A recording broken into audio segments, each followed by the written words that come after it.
All right, folks, it's time for world politics. We're going to see what's happening in the world and around the world, and all along those lines. I'm joined by a good buddy, Rick Rosner. We'll see who else joins us as well as we continue these discussions about what's happening in the world. I did notice that it's early voting here in North Carolina, and apparently there are some good lines and good reports in that sense and everything.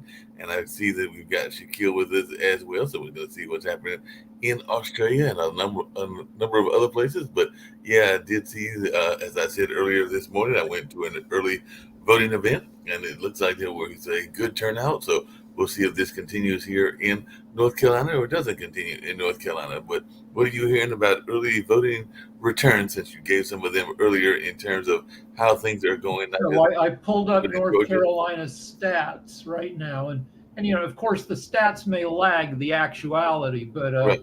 according to the stats, 67,000 people have registered. I mean, have voted. Um, this is voting by mail. There's Okay. no data yet for in-person early voting. 37.3% registered Democrats, 27% Republican, 35.7% independent. Yeah. By age, 8% are 25 or younger, 50% are 65 or older. Um, the by gender, women are outvoting men by 10%, 55 to 45%. Well, I'm gonna bring in Shaquille because I noticed something there earlier today because I was looking at some statistics and I saw some things online, and I know that Shaquille studies the market and everything along those lines. And by the betting market, I think it was the one that begins with a P. I forgot the name of that one and everything, but it looks like Trump had a pretty sizable lead. It was like something like 50 plus to 40 something plus, and all along those lines. So you want to talk to our audience about what that means and how that betting works, but I know it was one of the major ones, and it looks like he had a sizable lead, and it had a 2 point bump or something like that. So it looks like it was a sizable lead. Yeah, just before I do, sorry I've missed the last couple of shows, guys. The World Edition shows. I've just had some other things that have been on. So any audience members that think that I've been having some fights with Kimberly and that's why I haven't been here, that's not the case. And just so the audience knows, behind the scenes we are friends. Sometimes we get a little bit at each other's throats, but all of us that come onto the network are friends. We just have some big disagreements sometimes that bubble over into on-air hostilities. So just wanted to make sure that nobody thought that I disappeared because of that. Yeah, Polymarkets is who I think you're referring to. Yes. So I have the great privilege, I guess, of knowing a lot of the bookmakers and the major bookmakers around the world. So not only can I assess these prices based on what we're seeing on the exchanges, Betfair is the world's largest exchange, I believe. I think Polymarkets is a little bit different in how they operate. But I also am able to actually ring the bookmakers themselves and say, hey, what are you seeing? What's in your hold? How much have you got on both sides and all that sort of stuff. So Donald Trump's been at that sort of 55, 56% margin really for the last few weeks. He's sort of been trending, and he's been trending, at a higher percentage and higher percentage every day. Overnight, overnight, you've seen him sort of surge up towards the 60% range. Now, that doesn't mean it's over. You've still got 3 weeks or so left. But it's very, very difficult. It's very, very rare for a presidential candidate to come back from those sorts of odds historically. So when you look at other elections, and not just in the US, but also in the UK, if you look at what's happened in Australia, very unusual that you will see that kind of a swing back. With the Senate, the markets are predicting it to be $1.30, so that would sort of be around that sort of 70-80% chance of the Republicans gaining control of the Senate. A lot of people would suggest it's probably going to be 50, 51, 52. I'm a bit more bullish on that. I think it's probably likely to be more than 55 in the Senate. The House of Representatives is very interesting because that's being priced at about the 50-50 mark. And I'm a little surprised, to be honest with you, because if you assess what happened in the midterm elections and the great red trickle that ended up eventuating instead of the red wave, much of the analysis at that time would suggest that because of the particular seats that were actually up in the midterms, that they were more likely to have an increased lead in the next election, which is obviously now. So I actually do believe that they'll probably end up with all of the chambers. They'll have the House, they'll have the Senate, and they'll have the executive. But yeah, he has trended up to around the 60% mark now, and I think that that's quite worrisome. And I don't think that the Fox interview with Brett Baer, I don't think that did her any favours, unfortunately. Rick, you had a thought? We've been So I don't know. I'm kind of numb to all the stats now. In that, I look for signs of hope, and I can't tell. I mean, she's been flat in the polls for the past 6 weeks at 48.5% in the aggregate in the popular vote, leading Trump by about 2.5% since Kennedy dropped out. Both of them have been relatively flat. That 2.5% really isn't enough to win the electoral vote. So it's also sorry, I thought you finished. Sorry. But there are signs that you want, if you want her to win, you want the voting patterns to look like 2020. And one voting pattern that looks like 2020 is women outvoting men by a considerable margin in the early. So a couple of things on that. Yeah, even if she had the numbers of 2016, it would look a little bit more positive for her, but she doesn't at the moment. The 2.5% lead that you're quoting, I mean, some pollsters have come back saying that he's actually in the lead for the popular vote. I'm not sure that would be accurate. However, it's a very sloppy way of doing it. But what some of the aggregates do is they take all of the polls, they average it, then they look at previous years and they take the underperformance or the overperformance, I should say, by the Republicans, and they average that, and then they add it onto the average to see what it would look like. That's a very sloppy way of doing it, but if you are going to do it that way, then it does look like he's actually got a real shot at actually having the popular vote. And it is worth noting that it is relatively unusual and relatively rare for a president to win the election without actually taking the popular vote. It does happen, as we saw in 2016, but it's not often. That's not the norm. It's happened twice in the 21st century. Bush also. To be fair, the 21st century's only just started, right? So right. No, yeah, but Bush did it over Gore. Bush lost the popular vote. We had that Carl Allen guy on a couple weeks ago, and he pointed out one difference between 2024 and 2016 and 2020 is the very small number of undecideds. 3%. So I'd like to just address something that you said about the women vote. I believe that there is some level of misconception here. I think that people are putting too much faith in women voting for Kamala because of abortion. Now, the truth of the matter is that the women vote does generally trend towards the Democrats regardless. I think that people are under some misconception that the abortion thing is something that all women are supporting, and that's not really what the numbers show. The numbers show that the abortion issue is reasonably evenly split. It's sort of 55-45 or even maybe 60-40. So you would have to actually not only conclude that women are going to vote in those numbers because of abortion, but you'd also have to conclude that would be the primary thing that they're focused on in this election, and that may not actually be the case.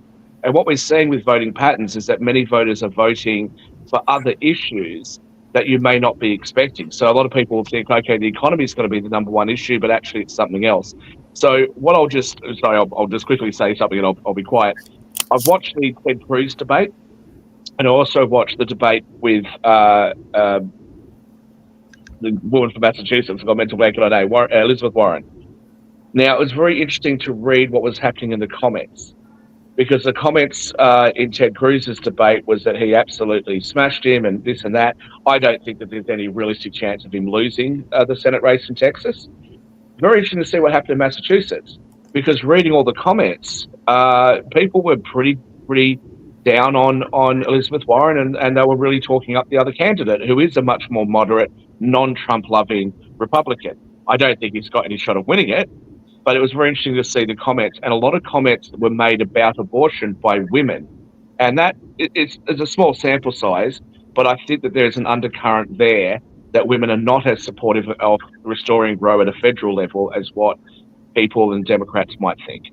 So you can leave abortion out of it. For instance, you take gender voting in Idaho. Women are out voting men in Idaho, but Idaho is a conservative state and the Republicans are out voting Democrats. So you can be pretty sure that the women in Idaho, are voting for Trump more than they are in other states. But leaving abortion out of it, you just go with the split in terms of who wants Trump over Biden. Women, according to polls, which are, iffy, prefer, not Biden, they prefer Harris over Trump 57 to 43. Men prefer Trump over Harris 58 to 42. So I think you'll find those numbers will come down a bit. And also, you mentioned Idaho.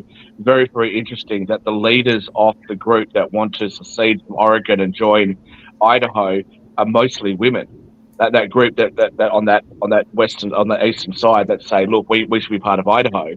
That's been spearheaded by women. So I think that, again, the idea that women are more liberal than others, I'm not sure that would necessarily be the case in this election. And also, Kamala Harris isn't really making magical, fantastic arguments for what she stands for. You can't just go into an election, I don't think. You can just go into an election and go, come on, let's have vibes. It's great vibes. Let's be joyful. What the hell does that mean? And I'm the brat candidate. You're 59 years old. What do you mean you're the brat candidate? Come on now. So just to point out, the last Trump rally, or the one prior to his interview on Univision, he sat there for 31 minutes dancing and calling out words. So what you're talking about really has nothing to do with it, because Trump has not put out any policy whatsoever in terms of describing it from the stage as you're asking of Kamala Harris. Now, getting back to your abortion thing, just to point out, the abortion issue does weigh heavily on women. And we cannot discount that, because ever since Roe v. Wade was overturned, every election where codifying the abortion was on the actual ballot, that actually passed. Every state it's happened in, it's passed. The ones where it hasn't been on, that's where these horrible laws are. But every state where it's been on the ballot, women have carried that actual election, and that's where the big play is right now. So the abortion, to ignore it as if it's not really that big of a play, knowing in our history, our recent history since it's been overturned, it has actually stopped the big red wave. It is actually where it's been underperforming in different areas. Just that actual issue. So women are going to. This is why Donald Trump is trying his hardest to bring back women into his. I don't understand. I really don't understand the mentality of yourself and other Democrats. I don't get it. Right? There doesn't seem to be any kind of criticism or explanation for why Harris is not doing very well in the polls that you will accept. When I talk about, hey, people have been saying that Biden's not going to run. The Democrats really need to solidify what's happening, and they need to make sure that people have time to actually get to know whoever the candidate's going to be. There was just excuse after excuse. It's cheap fakes, it's this and that. You guys are exaggerating. You guys are conspiracy theorists. When she then went to the DNC and she got the nomination, there was criticism of that, and Democrats say, no, that she got the delegates and blah blah. And then we say, look, she needs to do a press conference. She needs to do more interviews. and she needs to do them early. She can't wait until the last minute because that's not going to work very well. And she's up in the polls at the moment, but that's not going to hold if she continues down this path. And what's happened? It hasn't held in the polls. Her poll numbers have come down. And again, we say, well, look, maybe she should have done these things differently. No. Trump hasn't done this and Trump hasn't done that. Trump hasn't done enough interviews. There's nothing that we can say to Democrats. Like somebody like myself, let me finish. Somebody like myself, I don't have, let me finish, please. Let me finish, Toby. I haven't been here for 2 shows. You guys have spent 2 hours now dumping on Trump. So let me just respond to a few things. On the stuff you're talking about. Let me just finish, please. You guys keep doing that sort of thing. Now, somebody like myself, I don't have any skin in the game. Sasha doesn't have any real skin in the game other than, for both of us, other than how US foreign policy will affect the world.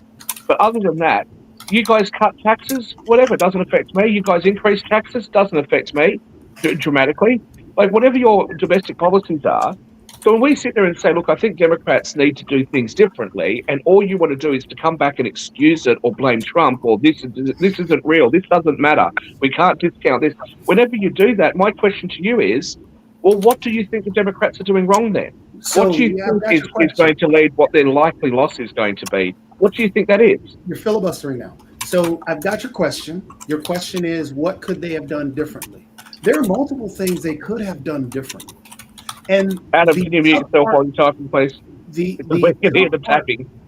The tough part about the way this race is running is due to the fact that one candidate, stuff is baked in and graded on a curve. So regardless what he says, because Shaq, you and I had a discussion the other day where I showed you a direct connection between Trump's words and an actual stochastic terrorist act. I don't accept no, what Shaq, let me finish. I'll let you finish. Now, I showed you a direct connection. We went back and forth, and this is the great thing of the Republican Party. They have the same walking talking points that they do. You can watch every interview where people get frustrated as to, hey, I'm showing you this direct connection, but what you tell me is that you don't want to see it. You don't believe it. Okay, that is you. I get that. So for a individual, that's also half the country. Let me finish. For an individual who's trying to give a balanced approach, which I just did because we were talking about the abortion debate, and you went straight to, well, you can't take any criticism. So when people try and give a balanced argument about, hey, women are important in this election, hence the reason why both candidates are going after the women's vote, because they understand the abortion debate is an important debate issue, which Donald Trump has changed his position multiple times, trying to change it, calling himself now the father of IVF. When these things come about, it turns around to, hey, you can't take criticism and Kamala Harris is bad. No, truthfully, Kamala Harris has done some bad things. Honestly, when she went on the interview on The View and couldn't handle the question of, hey, what would you have done differently? She's changed that. She changed that in the Bret Baier interview, which was actually a more moderate, a better position to start with. But she didn't do that. That was a fault. When Obama went out and was caught on camera saying the things that he should have said off camera, those things were false. But he said what he said. It's what we normally say in the community anyway, but those are false. I can't get the same thing from you, and I'm not complaining that you don't do that. I just know that you don't do that. And to turn a discussion about one thing where people should be going and looking at to, you just don't like complaints. The liberals are all this, shows their partisanship. Now, I've been talking for a little while. We are analyzing. Let's share the stage. Let's share the stage. No, you're not in charge of this. You're not in charge of the show markets. You are not in charge of the show markets. And you've had 2 shows without me, and I was silenced for many of the previous shows. So you're not in charge of the show. Right? We didn't have him without you, but it doesn't mean you get to run your mouth the whole time. Rick has had his hand up, so let's give Rick a chance. Adam's been I agree. Let's not just make those rules. But Adam, go ahead. Rick, go ahead, because your hand has been properly up. And then listen to Adam. You shouldn't have to do that. And then we'll listen to Adam. So the time. Yeah, I want to say something because he directed something straight at me. So you're going to go around everybody to stop me from responding to it, which is pretty difficult. Talk, Shaq, and no one else has a chance. So really, I haven't been here for 2 shows, Nick. Okay, well, I'm only It's here not for our this fault. one. Go ahead, Rick. Because Well, You're having to go back and forth with Time Jacoby and we're Rick. talking You're never about- prepared to do it with me, are you? But go for it, Rick. The Yeah, time 'cause for they're talking people. about what the candidates should do and shouldn't do is pretty much over. Most people, 97% of voters have decided Harris should just keep on giving interviews as much as she can, holding rallies. So should Trump. You know, but most people have decided. Now, you were talking about Polymarket. 538.com, which is the poll aggregator, gives Harris a 54% chance of winning the election, which is slightly different from Polymarket. And if you look at the Carl Allen, he was our guest analysis, in any given state, you got to get to 50%, but really 49.5%, because 1% are wasting their votes on Jill Stein and other lunatics. So if Harris is at 48.5%, even though her margin over Trump is only 2%, 2.5%, she's not necessarily screwed, because she only needs to pick up another 1%. There, that's my thing. Hey, just Okay, really quick, listen to Adam. Go Adam, ahead, Adam. you're on mute, Adam. Oh, hold on a second. That Yeah, might have been me. I think that three quick things. Number one, regarding women and abortion, Roe versus Wade was one of the worst constitutional law decisions in the 20th century because it had no basis in the text, history, or tradition of the Constitution, and conservative and liberal scholars were well aware of that. When the Supreme Court in Dobbs overturned Roe, it returned the abortion decision back to the states and to the democratic process. So, for example, Connecticut, California, Colorado certainly are going to continue to allow abortion. So will Massachusetts, Maine, and Minnesota. Now, maybe Alabama and Arkansas won't, but that's the democratic process, and that's all that it did. So when women are voting for a federal candidate, a presidential candidate based on abortion, they fundamentally misunderstand that abortion has now been returned to the states and therefore is out of the hands of the federal government. And since Trump has said he would not sign a federal abortion ban, it should not be a consideration. Second, Harris has problems because everything she says now is different than what she has said before. She's directly contradicting statements that she made regarding fracking, regarding immigration, and it shows. And that's why she's lost credibility with a large portion of the electorate. And that's why she is going to lose. Okay. Third, what we know from Trump is that we don't really listen to his hyperbole and his dramatic statements. We listen to or look at what he did in his prior term.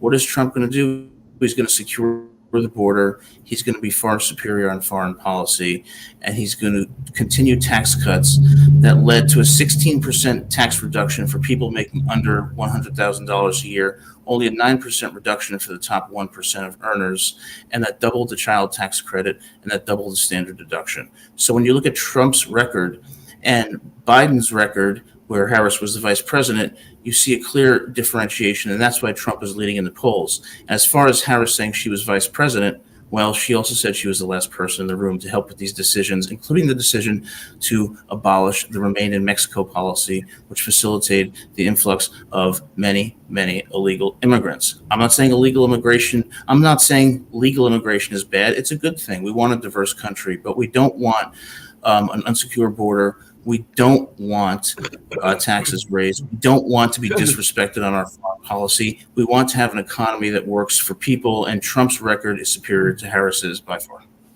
Has Nick had a chance to speak? Nick? One quick thing. Trump is not leading in the polls. He's trailing by Yes, a he little is. bit. He's not Okay. trailing. So, Jacoby? Just So you're going to do exactly what I said. You're going to go back to Rick and Jacoby, but without going back No, to I me. interrupted. And then you say that I run my mouth. That's great, Kimberly. Just to go over your three positions, Adam, to push back. Returning it to the states means that it takes rights away from women. It's not easy for someone in Texas to just up and move to a state that allows abortion now, so that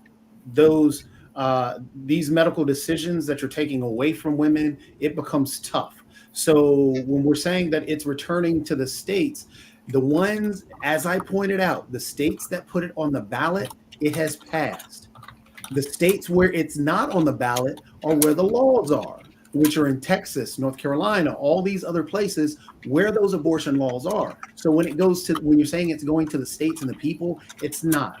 It's actually going to these officials that have decided that they aren't going to put it to the people now. They're actually just going to take it away because they feel it's that way. So no, it's not going back to the states. It's actually going to a particular party that believes in the position that you agree with. That's not the states. In terms of changing positions, J.D. Vance called Donald Trump Hitler. He's completely changed his position. J.D. Vance was for trans rights. He's completely changed his position. So when we talk about changing positions and lack of this, and in one day, about 2 weeks ago, Donald Trump changed his position on abortion twice. So to say that, again, she's losing credibility because she's changing her positions and so on and so forth, shows that Donald Trump is actually being graded on a curve. He's been giving a pass on everything that he does, regardless what he says, no matter how disturbing, from talking about doing a purge and being a dictator on day one and all this other stuff, to changing his position on electric cars and crypto, where he did not want crypto, yet then he goes to Vegas and gets some donors. Now he loves crypto. He hated at the beginning of January, before Elon Musk actually backed him and gave him money, he hated electric cars. He was against electric cars. And he actually said this on stage. He said that he's now for electric cars because he has to be, because Elon Musk is his donor. He said that on stage. So that's talking about changing positions. Again, that's graded on a curve, which leads me to your last thing that you said. The second to the last thing, penultimate thing, how you stated that, you don't believe what he says or listen to what he says and all the conjecture. Well, then why is the theme that he says what he means? If you don't believe what he says, then why do we say that he says what he means? All you're saying is that you need a translation from somebody else to actually state his policies better than he can actually convey those or even create those concepts of a policy. So truthfully, he doesn't have anything. He was asked the question last night at the Univision debate or town hall function about what are your plans for gun control. What are your gun control ideas? And he was asked that by someone who was saying, based on these school shootings, what is your gun control?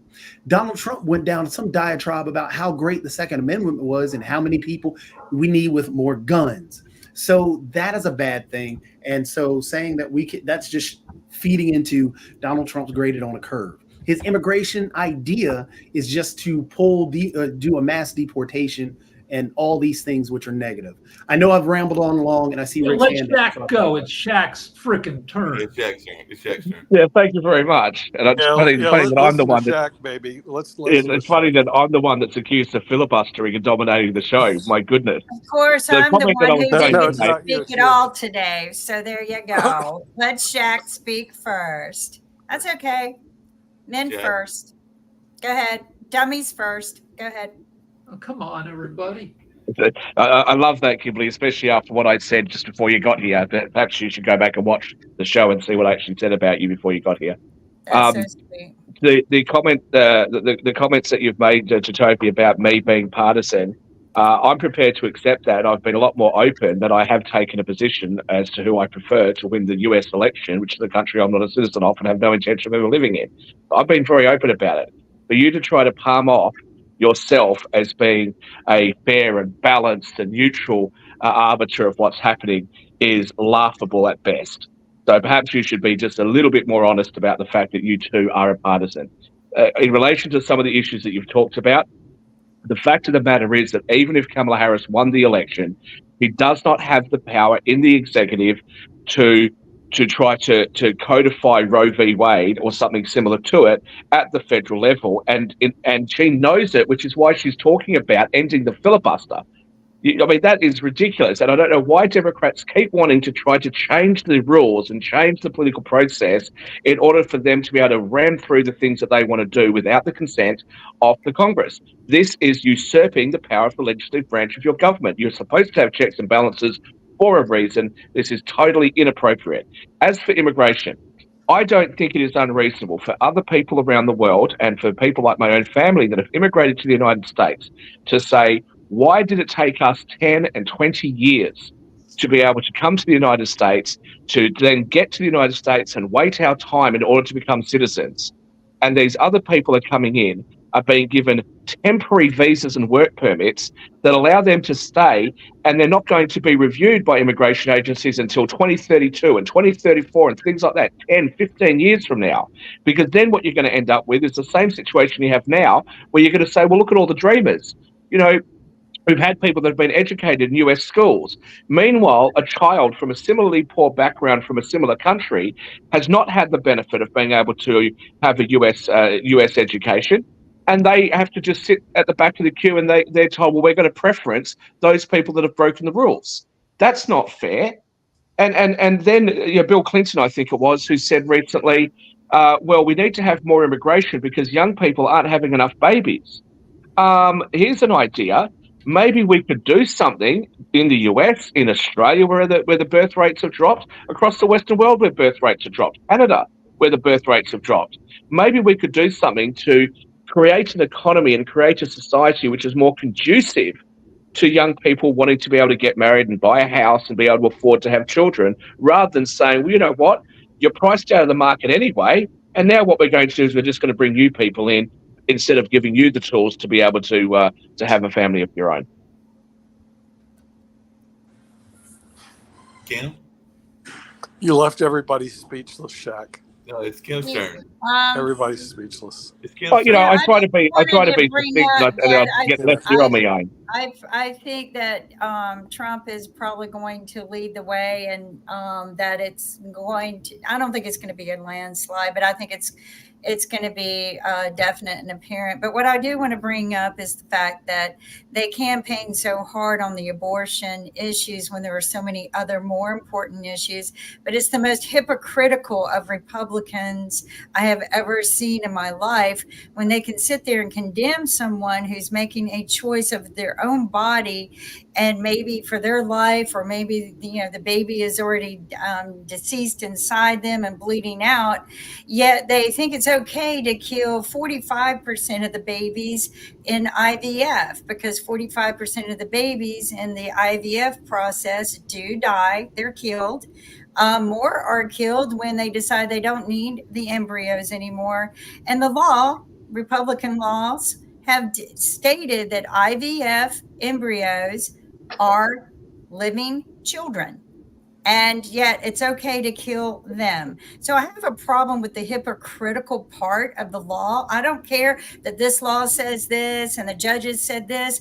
It's all hypocritical. And you're taking away women's rights. You're violating our HIPAA rights with some of the laws in some of the states, where now you're reporting us if we're pregnant to law enforcement. So if we cross over the state lines, we can be arrested. So I just think it's all very hypocritical. I think it takes away my constitutional rights. Any of the girls I know in my life, it takes away their constitutional rights.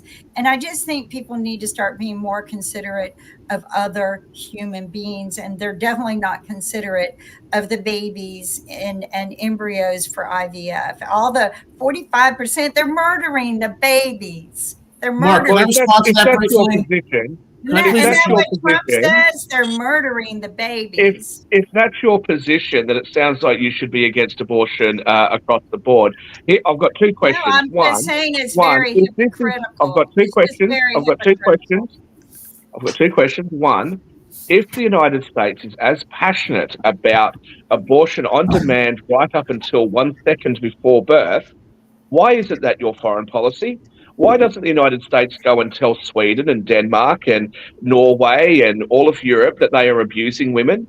In fact, the whole world, because those sorts of rules, like the ones that Tim Walz is suggesting in Minnesota, is more permissive than any other country that I'm aware of out of the 210 countries that we know of. So that should be your foreign policy. You should be saying, hey, Norway and Finland, you're oppressive to women. But see, nobody would actually say that with a straight face. I'd like to come back to the question that I asked that Jacoby did not answer. And amongst the 5 Democrats and the one person here who absolutely hates Donald Trump, being Sasha, perhaps you guys can answer this.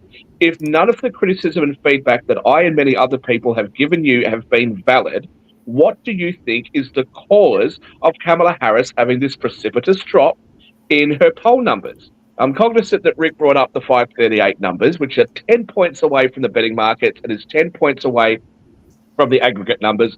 So 538 is clearly off their rocker if they think that those numbers are correct.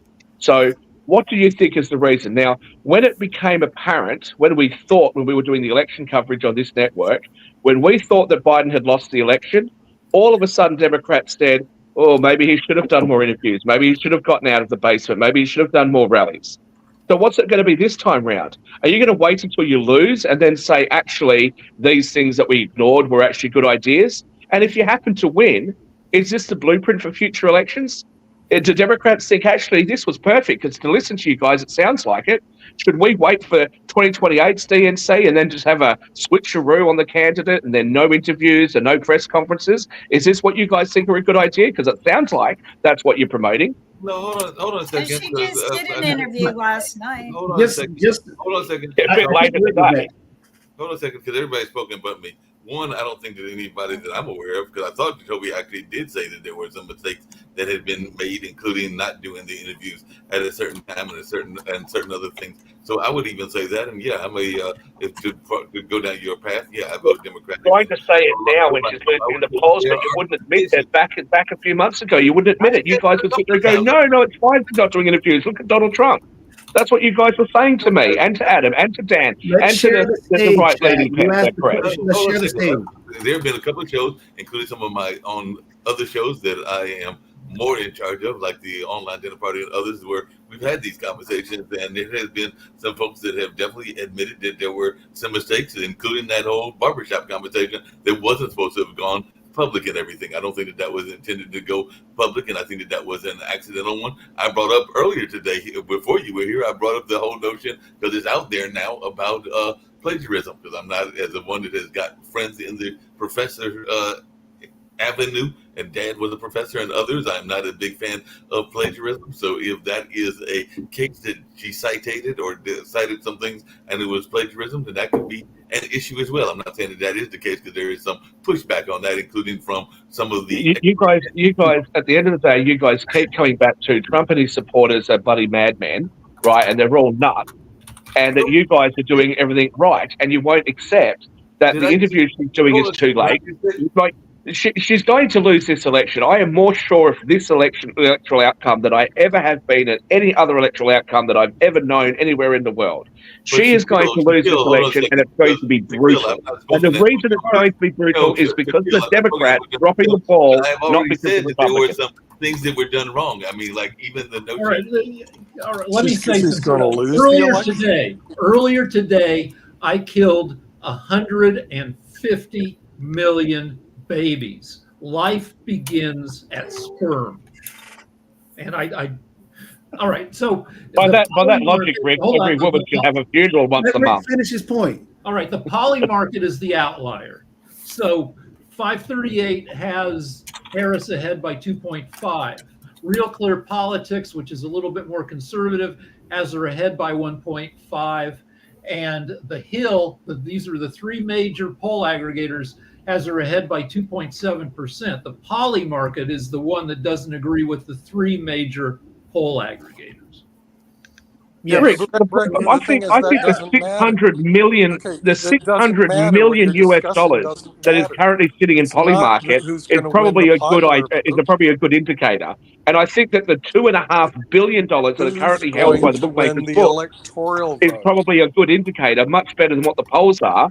Okay, why are you guys? But you had one guy. Wait, you had one guy, Elon Musk, who spent $32 billion in support of his candidate. When he bought Twitter, it was worth $44 billion. Now it's worth less than $12 billion. And so he's also, on top of that, he's donated $75 million directly to Trump's political act. Right. So he didn't spend $40 billion in support of his candidate. He spent $40 billion because he was sick and tired of the silencing of people. That's what he spent the money on. And then what has happened is that people that are sick and tired of being silenced and censored and misinformation bills, and you can't post memes, those people, which are generally a lot of the time people on the left, moderate lefties, are going, to hell with this, to hell with government having this sort of control over us. I'm switching over to the party that's actually saying that they're going to get out of the way and leave us the hell alone. And that's what most reasonable people want to make up with. They want to be left alone. All I'm saying is that gambling money is not votes. And the poly market is, if you've got enough money to throw into the market, and come on. There are billions of dollars worth of people's money that is supporting one candidate, not the other. I think that they have a good idea as to what they think is going to happen, and they are more accurate than the polls throughout most elections. Okay, just to point out, Shaq, hold on. What Rick pointed out is very true. The actual polls themselves have Kamala Harris up. The betting polls have. But it doesn't matter. That is, yeah, exactly. It doesn't matter. It doesn't matter right now. It's now. the electoral vote that matters. Exactly. Trump lost the majority vote twice. So let's stop talking about the polls, please. Yes. Let's talk about the electoral vote. Who's going to win Pennsylvania? Who's going to win Georgia? Who's going to win Michigan? That's going to make the decision of this election. I don't care who's leading in the polls. Who's leading in the electoral vote? A couple of things real quick. Okay, can you guys get off the polls and let's go to electoral vote? Trump will flip New Hampshire, and I'm telling you, I've been saying for months, he'll end up flipping Virginia the way things are going. Hold on. He'll flip Virginia. He might even flip Delaware. Just to point out, he might even flip Connecticut. You talked about Elon Musk wanted to go with the group that's not silencing people and so on and so forth. That's why I bought Twitter. No. Elon Musk actually bought Twitter because he got banned from Twitter due to the fact he was actually controlling the market with some of his tweets. And that's where he was actually up for a investigation. Look it up. This is all facts. He ended up buying Twitter. Yeah, you and your facts, mate. Yeah, good idea. Shaq, just because you aren't up on these things, let's not get personal. I'm trying the to wisdom of Jacoby, the never-ending repertoire of wisdom that is in Jacoby's brain. Let me please finish my point. Can you stop interrupting? Well, why don't you go to Sasha if you're so worried about sharing the stage? He hasn't said anything yet this show. Somebody mute him, please, because I know I would be muted had I done the same thing. So, just to point out, Elon Musk himself ended up buying Twitter because of the court cases that he was in. He ended up buying Twitter and then silencing people that he disagreed with. He actually kicked off other news organizations. In terms of silencing people, Donald Trump has already talked about suing other organizations and pulling accreditations because of what they have pointed out, their objective facts that have been put out there about him. So he's actually talked about suing CBS, suing NBC, going after other organizations. He's talked about putting Mark Zuckerberg in jail for actually the information that goes through on Facebook that he feels is negative towards him. So no, he hasn't. Stop sitting there and lying about. Shaq, please go back on mute. No, I'm not mute. You just misrepresent stuff for no reason. It's just nonsense. Can we please let me finish? So again, these things where we talk about this false narrative of, the Democrats are silencing people, all these things have happened, except for we don't talk about these things because it doesn't fit into the narrative that is out there at this moment. So let's not talk about that silencing. In terms of your immigration, let's go to your abortion thing. Which abortion. What Kim had pointed out was true. It is a medical procedure and all the other stuff. What you then came back with was a false narrative that does not happen, which is a scare tactic, talking about, well, why don't you have it up to moments of birth? No woman does that. Absolutely nowhere is it documented that women are going up there and saying, well, I'm about to give birth. Let me go ahead and no, that doesn't happen. That is a false narrative put out there to get people on their side because playing on this emotional heartstrings and uneducated. Everything that is said by the right is false Shaq, and it's again, not you're factual and interrupting me. it's fluffed Shaq, up again, and you're everything that says interrupting on the left is absolute interrupting truth. me. You're God's not interrupting me. the You're truth. interrupting me. Yes, I am. We're Thank trying you to for have pointing a out the professional obvious. conversation here. I So, think you should let Sasha go, trying to given have that a you wanted to professional share the conversation stage. here. You had to go at me Trying to saying have I a wasn't sharing the professional stage. Why don't we conversation let Sasha We're speak? trying to have a professional conversation here. So again, Who's you're trying saying to? Okay, you're trying to Sasha, have a professional let conversation. Let me Sasha go. finish. He hasn't. Yes, I just wanted to finish this final sentence, and then Sasha, you can take it over from there. But again, what you have said does not happen. It is no more than just a fear tactic. And Roe v. Wade was the law of the land for decades, and it didn't happen up under Roe v. Wade. You And know what? that's Dred people Scott, are Dred asking Scott about. was the So of the we're gonna law of go the to land Sasha too. I suppose now. you We're don't want gonna go to the All Sasha Supreme right, Court now to it's overturn that Sasha. one. Let's now. go, Let Sasha. Sasha Let's go. go, freaking Whitney Sasha. v. California Let was Sasha the go. rules. I suppose Jack, you don't want that one Jack, you're overturned either. violating the floor. Let Sasha go. Sasha. Well, I'm surprised it's such a heated discussion. You're discussing who is going to be next president of the United States. I don't think anybody gives a shit what you're discussing here. I think American people will decide who will be the next president. That's it. There's no any other choice. The only thing I think you should pray that Harris, if she will ever win, that she will have enough points by which you will win. If it's not going to be outright landslide, you will see something that January 6, 21 will be a joke. There will be I should say, the movement of extraordinary proportions. And this is the only reason Trump is visiting democratic states such as Colorado, California, New York. He has no chances to win even some of those states, or even to have some kind of a meaningful performance. No, he wants to activate his boot soldiers like Proud Boys, like Oath Keepers, and other organized crime to fight for his presidency. Otherwise, he will lose and he will go to jail. We all know that. So stop discussing the pools, the betting markets, or this or that. There is only one outcome. Either Harris will win a landslide, and if not, then it's going to be a horrible, horrible thing, much worse than January 6th. Sasha, I think that's actually quite unfair of you. Really? This is the Pod TV political show. Yeah. The viewers that watch this show are watching to hear our commentary on politics. I'm sorry, I thought it's international politics show, not a stupid discussion about who will be. I think the biggest election that's happening in the world right now. How do you know who is going to be next president? I think that the biggest nothing like everybody else. I think that the biggest thing that is happening in the world right now in relation to elections is the US election. The whole world is watching, and the whole world are taking positions on who they think will be better or worse. So I think it's a bit unfair for you to tell us that we shouldn't be talking about it when that's specifically what this show's about. The second thing I would say to you, and the second thing I would say to you is that based on the polls that you don't want us to talk about, he is within striking distance in places like New Jersey, Virginia, New Hampshire, Delaware, Connecticut. He's within striking distance, supposedly, and their internal polling shows that in places like Colorado, Oregon, and places like that. And he potentially could bring New York under 5 points or flip it. Now, let me finish. Please let me finish.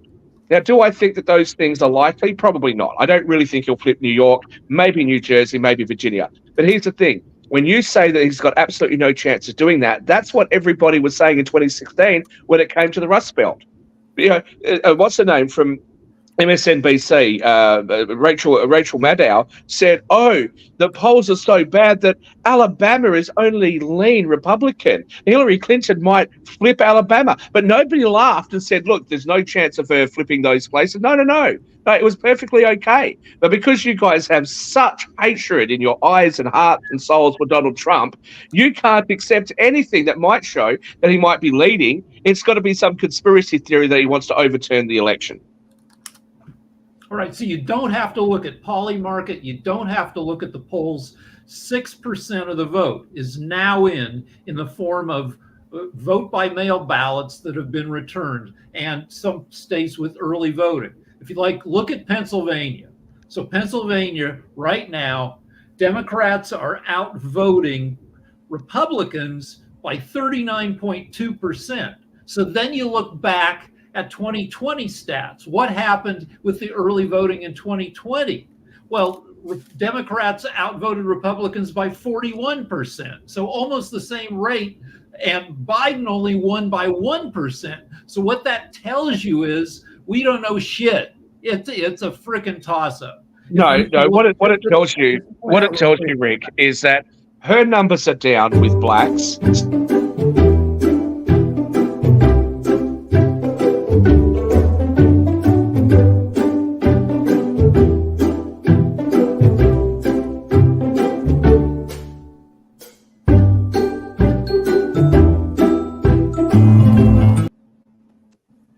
So just to point out, And now you go to Jacoby when I was speaking. Really, you're going to play it out, then go to Jacoby. That wasn't me. That's cute, guys. That's really cute. That wasn't me. What it tells you, Rick, is that her numbers are down amongst almost every major key demographic group. Okay, does she still have the majority of those groups? Yes, but her numbers are down comparative to prior elections. Now, 2020, for obvious reasons, is an outlier because of COVID and all those other things. Here's the thing I'll say to you: if Democrats were currently leading the poly markets, if Democrats were leading in the polls, if Democrats looked like they were winning hard red states, they were winning Florida and Texas, and then they were leading in places like Mississippi, Alabama, the Dakotas, etc., would we be having this conversation saying, oh, we should just discount all of that, doesn't really matter? No, of course not. You guys would be out there going, oh, look how amazing it is. She's doing really well. She's up in the polls right now. They're pricing her at 60% to win. It's fantastic. And how do we know that that's what you do? Because that's what you just did a couple of months ago. You guys sat there and put so much emphasis on these things. Now that those things don't look like they're going your way, now all of a sudden, well, we don't really know. It could be a toss-up. Like, bullshit. In your heart of hearts, every one of you, in your heart of hearts, you know that you're losing. You know the Dems are going to lose this election. You might be hoping and praying that that's not going to happen, but you know it. And sitting here and trying to make bloody excuses for it and trying to ignore the data and trying to ignore the trends that we've been telling you about for months and months and months. We've been telling you that this is the way the trends are going, and you've ignored everything. And now, right at the last minute, it's either, like Kimberly said a few days ago, yeah, it looks like the Republicans are going to win. Like, you guys are sitting there going, well, it's such bullshit. It's such bullshit. You guys are so dishonest, not with the audience. You're dishonest with yourselves. Can anybody else talk? So, just anybody else except you probably could. Yeah, how about we hear from Adam? You've had a bit of a go. Stop filibustering. So, it's coming from you. It's coming from you. We're trying to have a professional conversation. Yeah, you got 7 minutes, so leave some time for Adam, won't you? So, just to point out, what you're trying to point out, Shaq, in terms of your polls going up and down, the polls are mixed right now in terms of Donald Trump losing support in particular areas, the same way Kamala Harris is losing support in particular areas as well. There's going to be a new coalition for each one of the groups. When we talk about losing support upon Black individuals, yes, Donald Trump has 3 points higher than any other Republican, but that's not huge. That's not a giant jump. That's not saying that a bunch of people are leaving Kamala Harris and going to Donald Trump. That's just pointing out the historical fact that a lot of Black individuals end up staying home on the votes. And people are getting more and more frustrated. They're not going to Trump. They're just staying home, which actually helps Trump.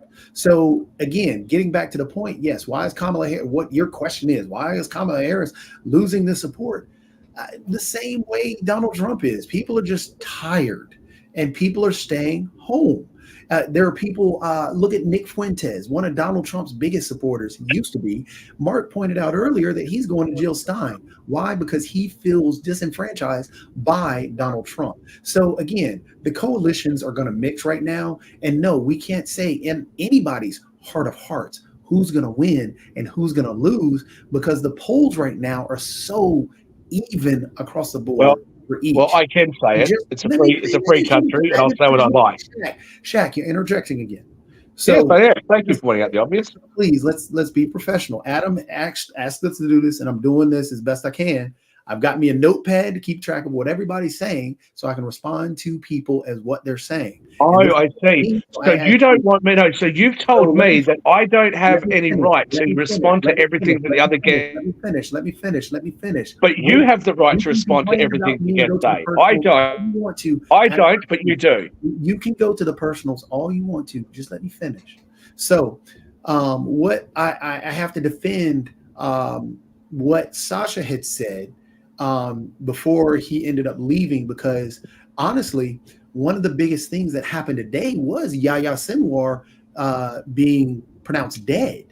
And honestly, that does affect the election in a huge way, because what's now going to happen with the peace talks? This is why in Michigan right now, Kamala Harris is having trouble with younger voters of younger minority voters, because they're upset about what's going on in Gaza and what's happening there. Does this give them an exit route?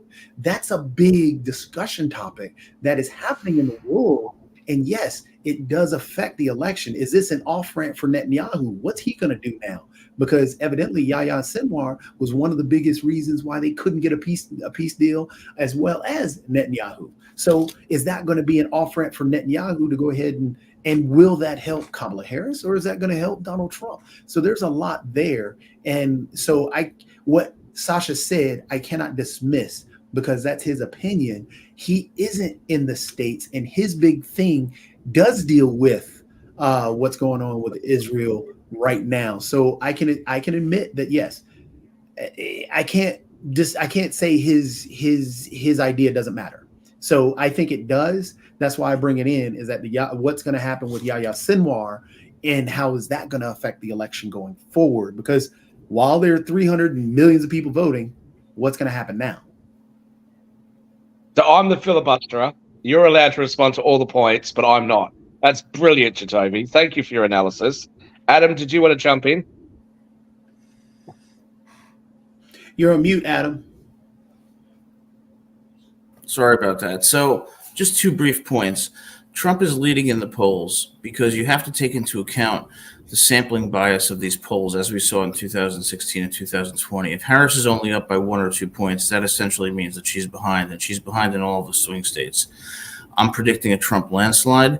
And although I don't love Trump, I do think he is the better candidate. Kamala Harris has flip-flopped on so many policy issues for the purpose of appealing to a moderate electorate. And she really has not explained those flip-flops in any substantial way, because ultimately her views are shallow and disingenuous. And the fact that she has disavowed nearly every policy she's had on defunding the police, on fracking, on immigration, shows you that what she's doing is trying to appeal to moderate and young voters, when in fact anybody who's fairly intelligent can look at her record and say, let's look at what she did, not what she is saying. Let's look at what Trump did, not what she is saying. And I think Trump obviously will win the election. On the abortion issue, it's a state issue. There is no federal ban on abortion. So voting against Trump because you are pro-choice makes no sense whatsoever. And Kim, as far as your argument about IVF, all that argument means is that you're pro-life. Because if you believe that IVF is murdering babies, well, then certainly you believe that abortion does the same thing. But at the end of the day, you have to acknowledge that this is a state issue to be decided by the people. And I thought you all were in favor of saving democracy. If you are, then you should be in favor of the decision in Dobbs and the power that entrusts to the people. When the Dobbs decision first came out, we were told that women were going to move states because of abortion. So why don't people move states if they're not happy before they get pregnant? But just because I state a fact of what IVF is doing, and I don't understand why Republicans can say, "Oh, this is abortion is bad and it's killing babies," when IVF is killing over 45% through their procedures. I don't understand why they can say, "Well, we can't do this, but we have to do this."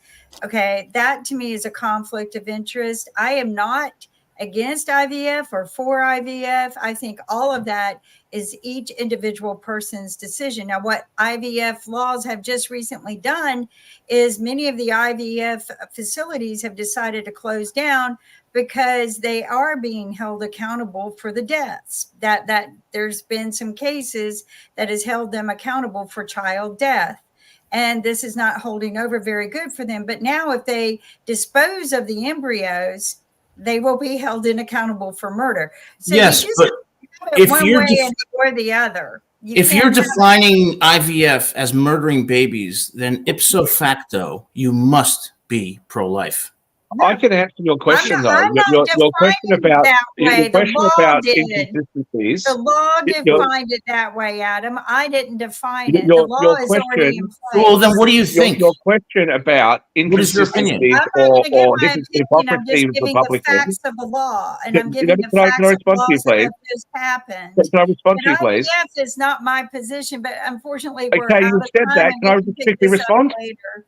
But we're at the end of the hour, and I have to go, and we didn't get to run David's I would have ad. already finished if Don't you'd let me forget, the speak. debate is on October 28th. Maybe we can do a review afterwards. Take care.